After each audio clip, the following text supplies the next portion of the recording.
2792 continue to claim that the bill only targets violent fugitive felons, H.R. 2792 threatens many other individuals, like those who received arrest warrants because of an inability to pay court fines or fees. Just last week, the United States Commission on Civil Rights published a report titled Targeted Fines and Fees Against Low-Income Communities of Color, which found that many local jurisdictions rely on court fees or other fines to support their municipal budgets, including fees charged to those under court supervision. Some of the people charged with these fees are elderly or disabled SSI beneficiaries who are unable to work and have no way to pay court costs. When they cannot pay, a warrant is routinely issued for their arrest. If this bill were enacted, these people would lose their SSI benefits, which is the only source of income for many of these low-income disabled individuals. During the markup of H.R. 2792, I offered a common-sense amendment which would have prevented SSI benefits from being cut off if the result would be the loss of benefits for individuals whose arrest warrants were issued for non-payment of court costs. Unfortunately, my Republican colleagues rejected the amendment, as well as all other Democratic amendments to this bill. I stand united with over 119 national, state, and local organizations who oppose efforts to cut SSI benefits and urge opposition to the final passage of this bill. Further, I would like to go on the record to say that we should have a clean reauthorization of the Maternal, Infant, and Early Childhood Home Visiting Program, MCV, which expires on September 30th. The majority's decision to tie home visiting to this horrible cut for our most vulnerable citizens only makes this harder to accomplish. MCV programs are proven programs, evidence-based programs that work. We actually should reauthorize these programs, but we should not tie it to this horrible bill. Thank you, Mr. Speaker. I urge opposition to the bill, and I yield back the balance of my time. Gentlelady's time's expired. Gentleman from Illinois reserves. Gentlelady from South Dakota is recognized. Thank you, Mr. Speaker. I have no other speakers at this time, so I will reserve the balance of my time. Gentlelady reserves. Gentleman from Illinois is recognized. Mr. Speaker, I have no other speakers, and I would yield myself the balance of my time. Gentleman's recognized. Thank you, Mr. Speaker. H.R. 2792 is a harsh, unfair bill. It would undermine the foundation of American justice, innocent until proven guilty. And it would do so for Americans who are impoverished and already at a severe disadvantage because of age, disability, education, race, and ethnicity. It would strip people of basic income, in many cases, all they have to live on, based on a mere accusation. I reject the majority's contention that people in nursing homes, people with dementia and cognitive impairments, and others with nowhere else to turn will not be harmed by this bill because of the very limited authority current law gives the Social Security Commissioner to issue good cause exemptions. We know the good cause process is complicated and very difficult to navigate. Not surprisingly, the last time the policy was in effect, only a tiny fraction of the people who lost their basic income were able to follow the instructions in the 6-page letter from SSA and apply for relief. The good cause process that the majority repeatedly touts as few as 10 days before benefit termination. SSI recipients have extremely limited financial resources and are severely disabled or elderly. Resolving errors within the criminal justice system is a long process that typically must be done in the geographic jurisdiction of the court and necessitates legal cause. The goal of H.R. 2792 is the same: raise $2.1 billion by cutting off benefits for tens of thousands of impoverished elderly and disabled people, be they cognitively impaired, victims of mistaken identity, facing homelessness, those who committed minor offenses, or those who are too poor to pay their court fees and fines. Mr. Speaker, there are no protections in this bill. There's no reason, no rational benefit, but there are instances where individuals will be forced to suffer even more they currently do. So let's not cut off their Social Security income benefits. I urge a no vote and yield back the balance of my time. Gentleman yields back the balance of his time. The gentlelady from South Dakota is recognized. Mr. Speaker, I yield myself such time as I may consume. Gentlelady is recognized. In closing, Mr. Speaker, the CUF Act is common sense. The American taxpayers should not subsidize individuals who are fleeing from law enforcement. Because the Social Security Administration already possesses in place processes that will ensure due process and protect beneficiaries, claims about this bill are overblown and, quite frankly, they're wrong. I'm proud that this bill is supported by the Fraternal Order of Police, the National Sheriff's Association, and the South Dakota Sheriff's Association. I urge my colleagues to support this bill, and I yield back the remainder of my time. Gentlelady yields back the remainder of her time. All time for debate has expired. Pursuant to House Resolution 533, the previous question is ordered on the bill as amended. The question is on engrossment and third reading of the bill. Those in favor say aye. Those opposed, no. Dependent chair, the ayes have it. Third reading. A bill to amend the Social Security Act to make certain revisions to provisions limiting payment of benefits to fugitive felons under Titles 2, 8, and 16 of the Social Security Act. Question is on passage of the bill. Speaker. Those in favor say aye. Those opposed say no. Gentleman will suspend. The ayes have it. What purpose does the gentleman from Illinois recognize? I request a recorded vote. Gentleman asks for a recorded vote. Does the gentleman ask for the yeas and nays? Thank you, sir. Does the gentleman ask for the yeas and nays? Yes. The yeas and nays are requested. Those favoring a vote by the yeas and nays will rise. Sufficient number having risen, the yeas and nays are ordered. Pursuant to Clause 8 of Rule 20, further proceedings on the question will be postponed.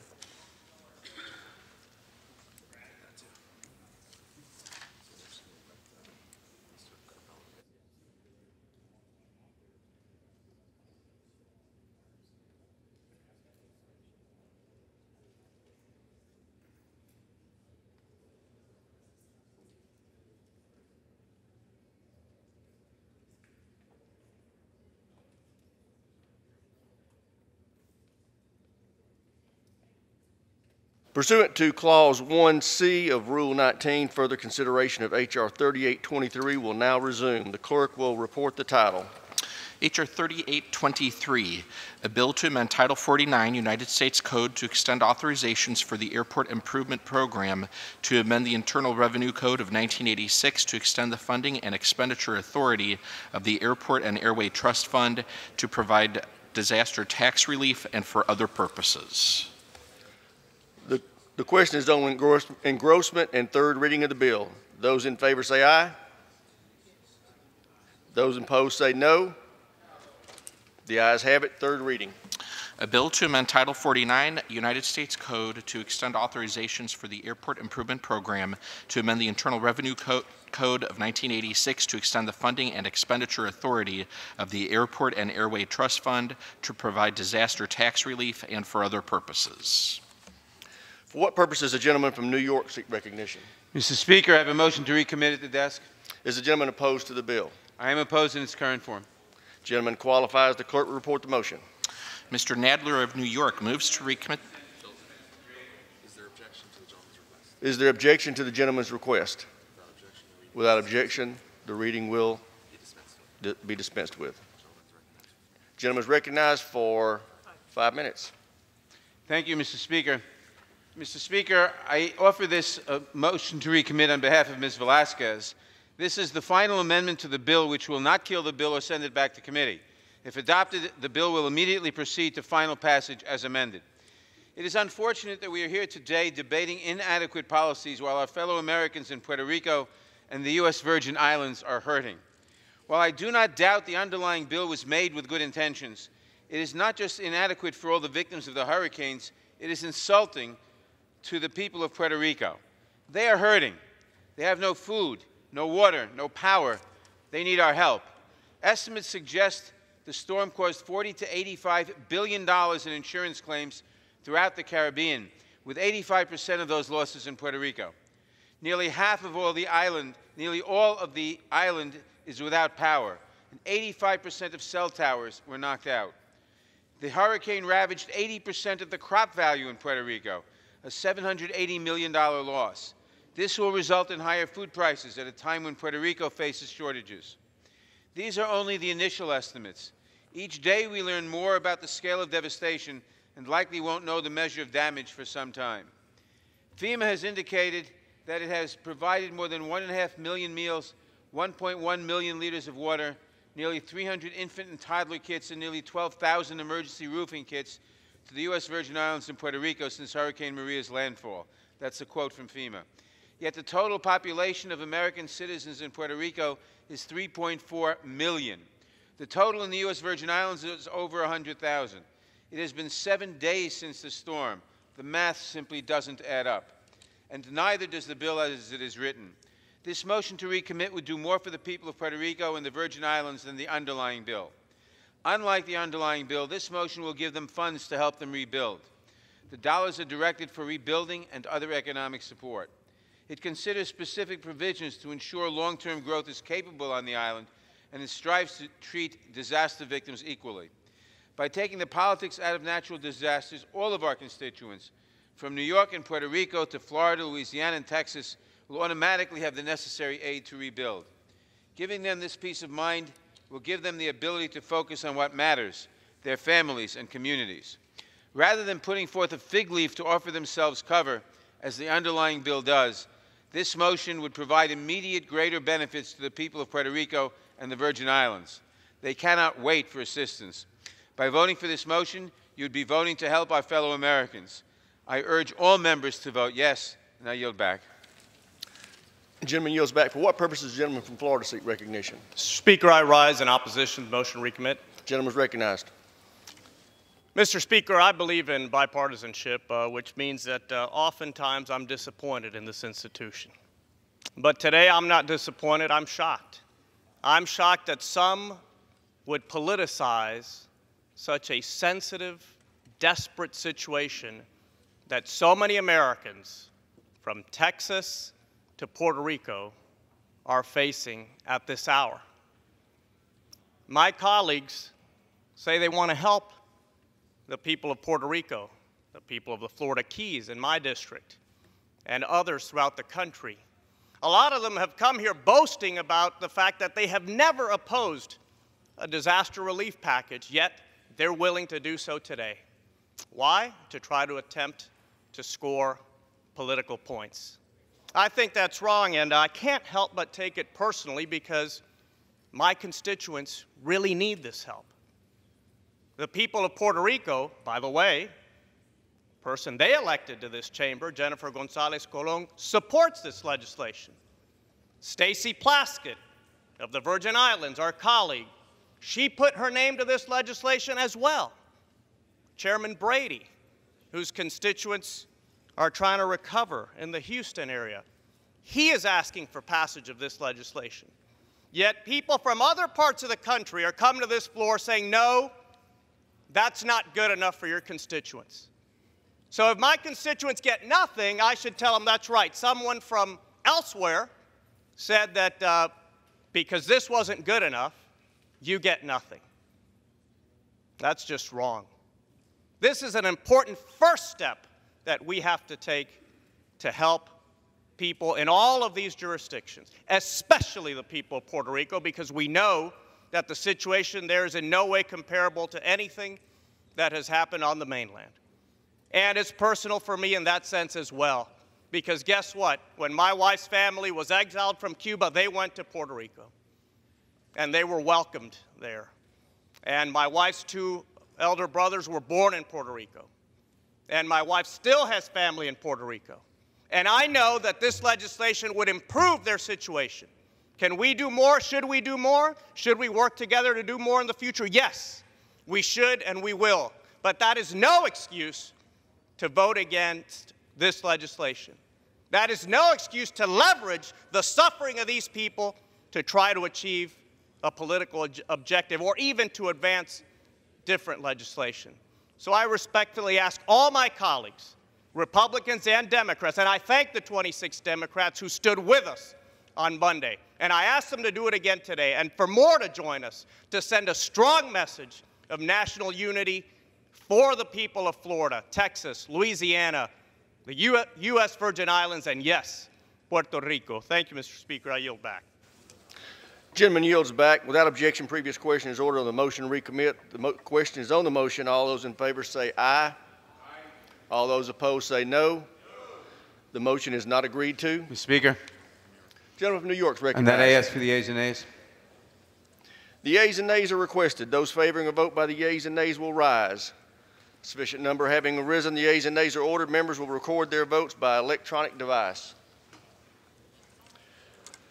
Pursuant to Clause 8 and Clause 9 of Rule 20, the 15-minute vote on the motion recommit will be followed by 5-minute votes on passage of the bill, if ordered, passage of H.R. 2792, and agreeing to the Speaker's approval of the journal, if ordered. This is a 15-minute vote.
yeas are 188, the nays are 227.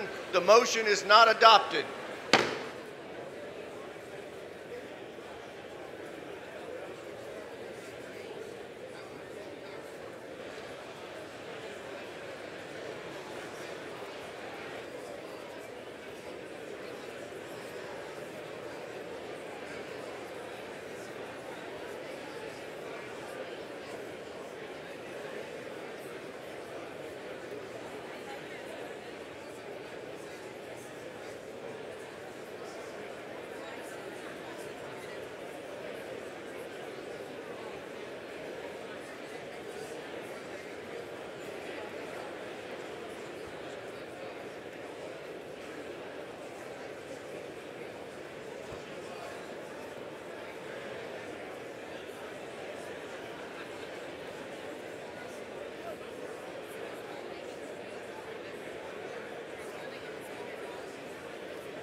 Members will take their seats.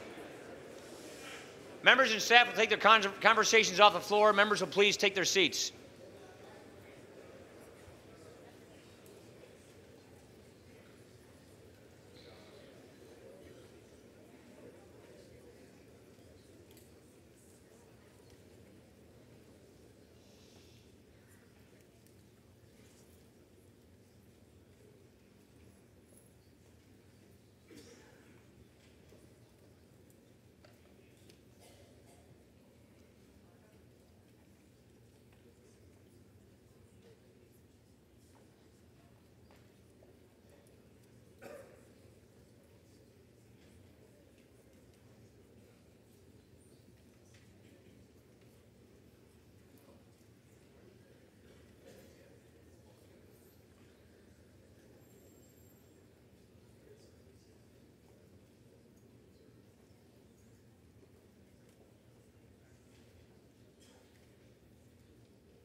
are with that.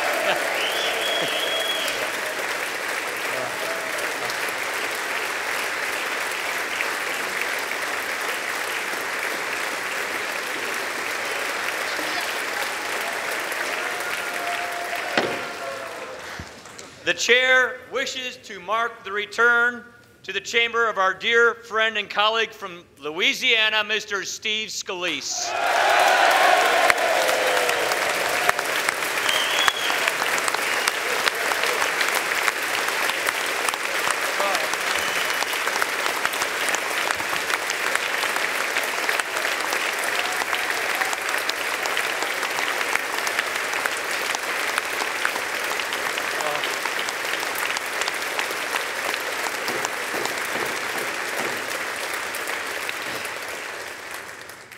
Our prayers have been answered. His bravery and his family's strength have been such an inspiration to this House and to the people it serves. America is grateful for this moment. The chair now proudly asks, for what purpose does the gentleman from Louisiana seek recognition? To speak out of order, Mr. Speaker.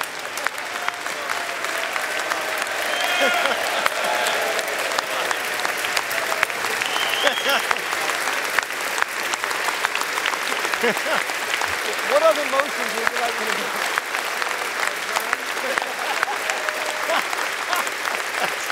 Not the one I'm making. The gentleman is recognized for as much time as he may consume. Wow, thank you, Mr. Speaker. You have no idea how great this feels to be back here at work in the People's House.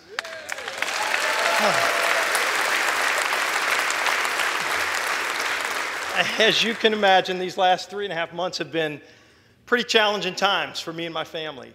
But if you look at the outpouring of love, of warmth, of prayer, my gosh, Jennifer and I have been overwhelmed with all of that outpouring, and it's given us the strength to get through all of this and to get to this point today. And it starts with God.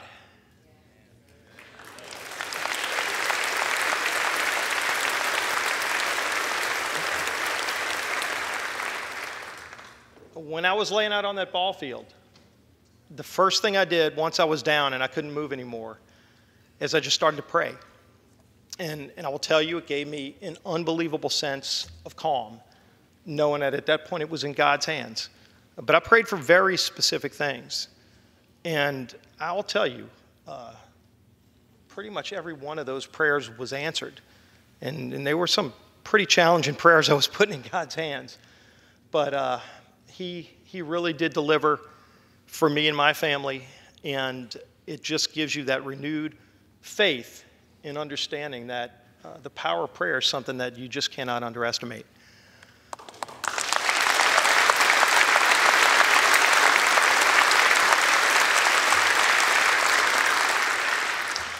So I'm definitely a living example that miracles really do happen. The first place I want to go to thank true angels along the way starts with the United States Capitol Police.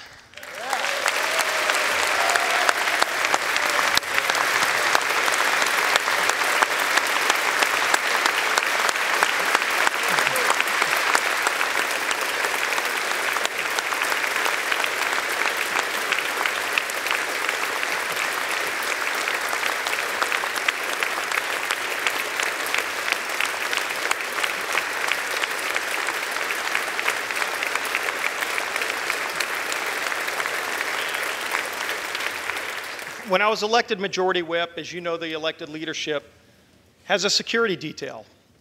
And if anybody ever wondered why we're assigned security detail, I surely found out that day. And let me tell you, I want to specifically mention Crystal Griner and David Bailey.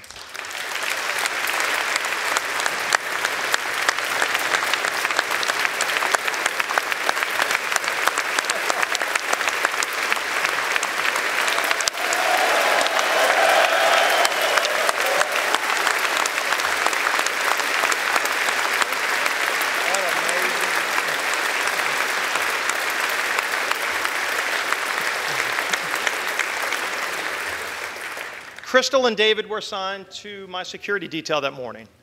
And day in and day out, they're part of our family. Jennifer and I truly do treat them as part of our family because they're with us everywhere we go. And on that day, it was no different. On June 14th, they came 6:30 in the morning. We arrived at the baseball field just to play and practice for a game of charity baseball. And nobody would have suspected what ensued. And yet, as soon as those shots were fired, I'll tell you, when I was laying on the ground, one of the things I prayed for is that David and Crystal would be successful in carrying out their duties. And both David and Crystal are incredibly well-trained, incredibly professional. But when I was laying there, not long after the first couple of shots were fired, I could hear a different caliber weapon. And that told me that they had immediately engaged the shooter. And let me tell you, if they didn't act so quickly, and even after being shot both themselves, continued to engage the shooter and ultimately got him down, which not only saved my life, but saved the life of a lot of other people that are here in this chamber today.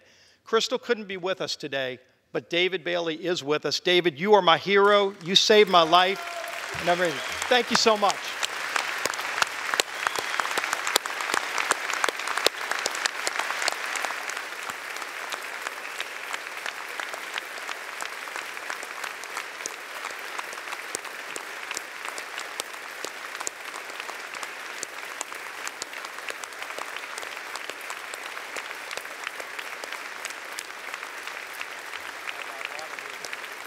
Thanks. Tiger blood. I also owe thanks to a lot of the people that were on the field with me. Right after the shooter was down, a lot of my colleagues came and ran to come check on me. And one I want to mention in particular is one of those things that Jennifer and I call the little miracles that happened that day and throughout the next few months of our recovery. Happened to have Brad Wenstrup on the field that day, and he was one of the first to come to my side. And as you know, Brad's not only a doctor, but he's a decorated Army Ranger who served in combat. And one of his roles and missions was to take care of people that were wounded before they went off on the helicopter to go get prepared. Who would have thought that God would have put Brad out there on that field with me, because the tourniquet he applied, many will tell you, saved my life so that I could actually make it to the hospital in time with all the blood loss. So Brad, where are you at? Right down front, right down front. You run it.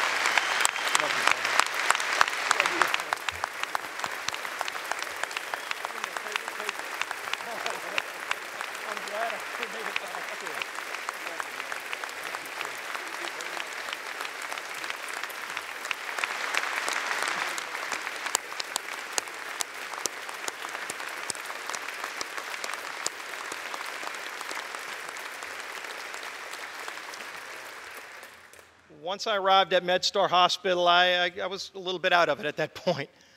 But luckily, I ended up in the trusted hands of Dr. Jack Sava and his great team over at MedStar. They gave me a second chance at life. And through many, many surgeries, where my life was truly in the balance, a few of those, they did a wonderful job at making sure that I was well taken care of and ultimately made it through that point so I could get to Dr. Golden and his team, who actually put me back together again, which was quite a task, to the point where I'm actually able to relearn how to walk again. So Dr. Sava, Dr. Golden, thank you for being here, and thanks for your team's work.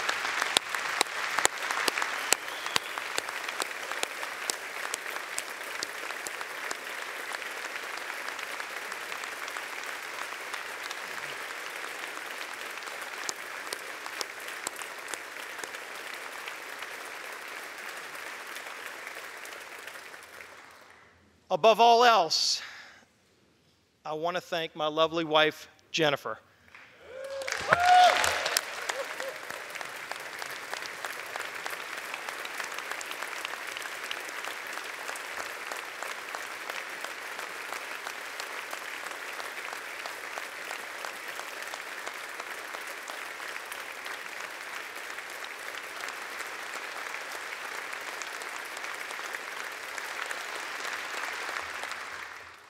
Those of you who know her know how strong Jennifer is. She's an incredibly warm and loving wife, and she's an incredible mother to our children. And somehow, through the late nights and the surgeries and all the other things, she managed to hold our family together, to make sure that Harrison and Madison were cared for as well.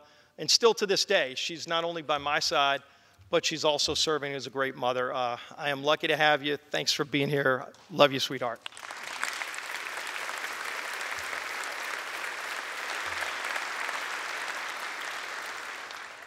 And while it's been a challenging time for my family, the thing that really overwhelmed us from the start was the outpouring of love and warmth and prayers. From Southeast Louisiana, the district that I represent, we saw blood drives at St. Catherine. We saw prayer groups at First United Methodist Church in Slidell.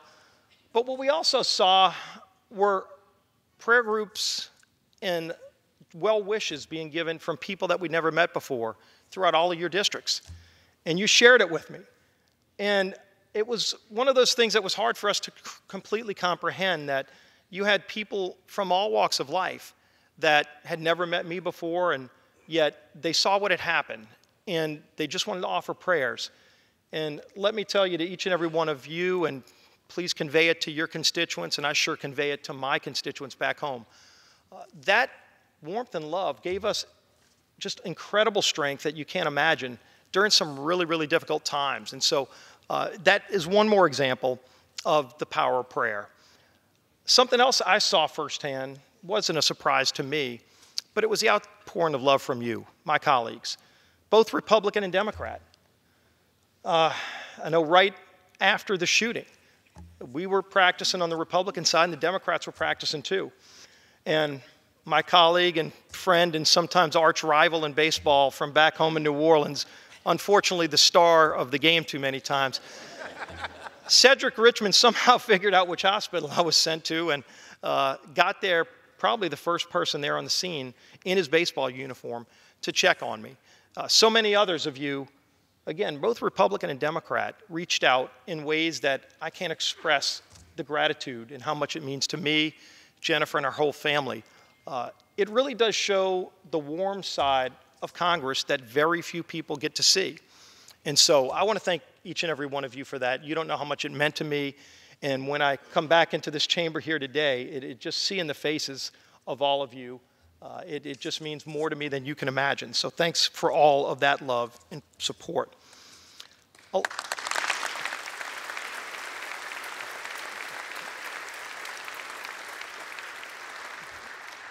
A lot of people ask, did this event change you? And I think those of you who know me know I'm an optimistic person. I'm just a fun-loving person. I'm from South Louisiana, and we believe you work hard and you play hard, and joie de vivre. Is an event like this going to really change that? And the first thing I can tell you is, yes, it changed me, but not in the ways you might think. It's only strengthened my faith in God, and it's really crystallized what shows up as the goodness in people. I got to see that goodness in people. And so while some people might focus on a tragic event and an evil act, to me, all I remember are the thousands of acts of kindness and love and warmth that came out of this and kept me going through all of it. And again, just re-emphasize just how wonderful most people are and how much compassion there is out there. And finally, I want to talk about something that I guess hit me and probably struck me more than anything that I was not expecting, and that was the outpouring of love and support from world leaders. People I've met and have known, Benjamin Netanyahu and I have had some incredible conversations from the hospital. Theresa May reached out. King Abdullah of Jordan, who so many of us have met, reached out. But other world leaders also reached out. People I had never met before. And that touched me in a different way, because each and every one of us, we come here and we fight for the things that we believe in. I have passionate beliefs. For some reason, some of you don't agree with all of those. But it's so important that we come up here. We are the people's house. This is the place where these ideas are supposed to be debated. And we fight through those issues, but ultimately we come together. on whatever the board shows as 218. If you can put the majority together, that's what rules the day. It's so important that as we're having those political battles, we don't make them personal. Because one of the things I saw, and I guess this is the thing that really kept coming back to me as I tried to make sense of all this and comprehend the outpouring of love that I saw, it kept coming back to those world leaders. You know, why would leaders from around the world that I'd never met before reach out and say, Steve, we hope you can get back to work. We hope you can come through this. And what it says is, sure, they cared about my well-being, but more than that, they saw this as an attack on all of us. They saw this as an attack on the institution of the United States Congress and our government. And they really count on us to be successful. Look, we all know the United States is the leader of the free world. It's something that we've frankly had the honor as a country to hold as a distinction for generations. And yet, when you look at that title, what it really means is that there are people all around the world that want freedom, maybe that have freedom, but they know the United States being strong is critical to the rest of the world having the opportunity for freedom. And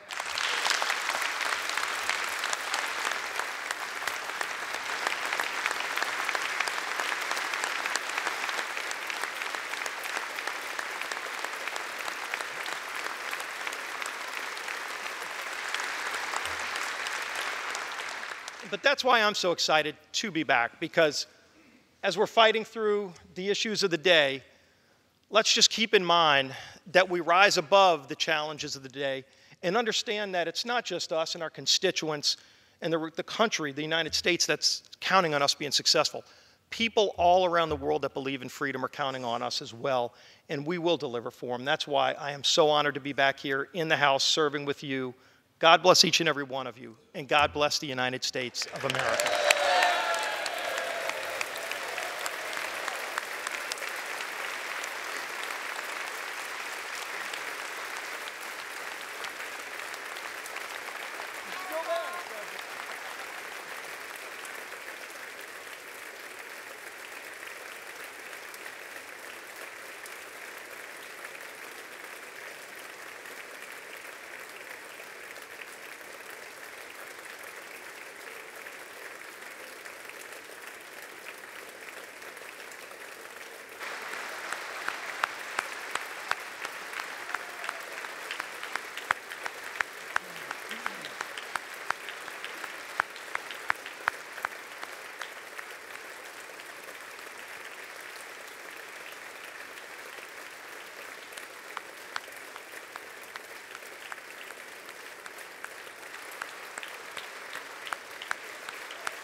Mr. Speaker, with that, I yield back the balance of my time. Gentleman yields back the balance of his time. For what purpose does the minority leader seek recognition? Thank you, Mr. Speaker. I ask unanimous consent to speak out of order to join you in thanking God for the return of our colleague, Steve Scalise, and to have him do so in such a strong way. You are brief, Mr. Speaker. I'll be even briefer. Thank God our prayers are answered. I take great pride in Steve because we're both Italian Americans, and I think that's a sort of some of his strength. Right, Steve? I, too, want to say how proud we are of Jennifer, Harrison, and Madison, and of your staff, and of our first responders, our Capitol Police, who took such good care of you. But if it, as you said, an attack on you is an attack on all, we all came through this magnificently because of your strength. So the power of Steve Scalise. The day we came to the floor, when you weren't here, we were all Team Scalise. Today, we are Team Scalise. Thank you for being so wonderful. God bless you.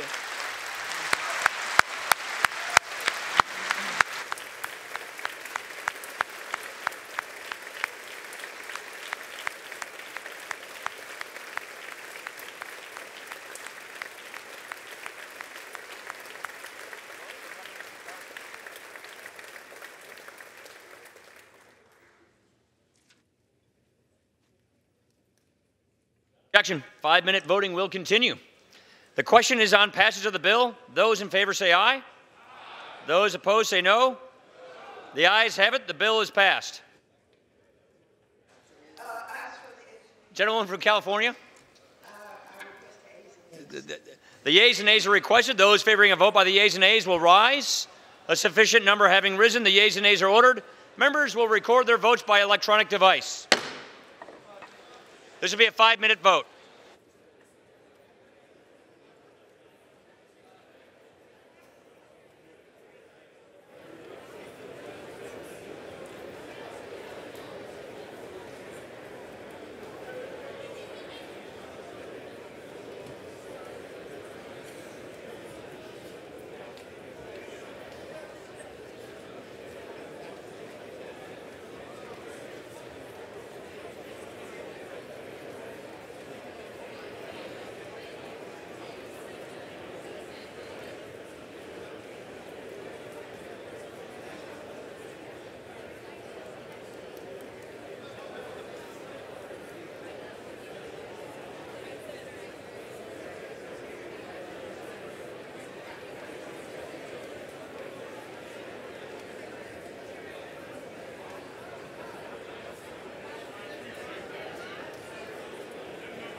On this vote, the yeas are 264, the nays are 155.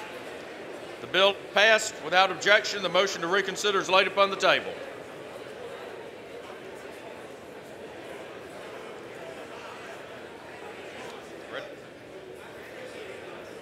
The unfinished business is on the vote of the passage of H.R. 2792, on which the yeas and nays are recorded. The clerk will report the title of the bill. Union Calendar Number 226, H.R. 2792, a bill to amend the Social Security Act to make certain revisions to provisions limiting payments of benefits to fugitive felons under Titles 2, 8, and 16 of the Social Security Act.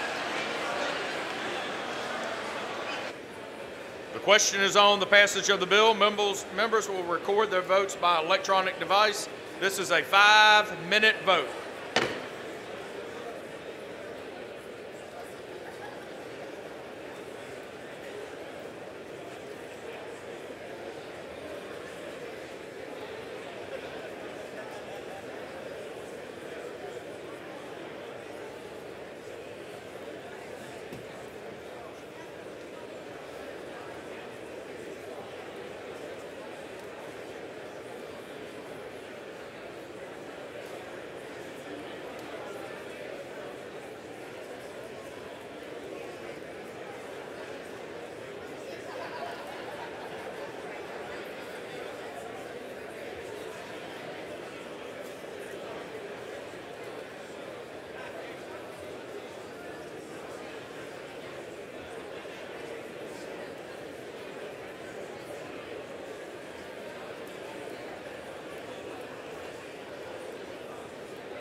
On this vote, the yeas are 244, the nays are 171.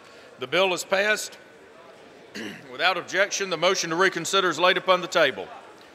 Pursuant to Clause 8 of Rule 20, the unfinished business is the question on agreeing to the Speaker's approval of the journal, which the Chair will put de novo. The question is on agreeing to the Speaker's approval of the journal. Those in favor say aye. Those opposed, no. In the opinion of the Chair, the ayes have it, and the journal stands approved. For what purpose does the gentleman from Virginia seek recognition? Mr. Speaker, by direction of the Committee on the Judiciary, I submit a privilege report to accompany House Resolution 488.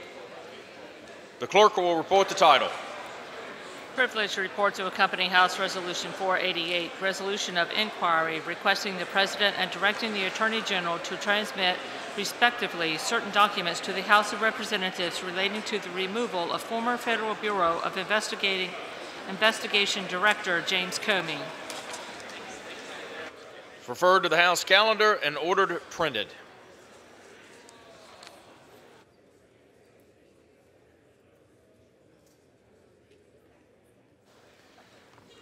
The Chair lays before the House an enrolled bill.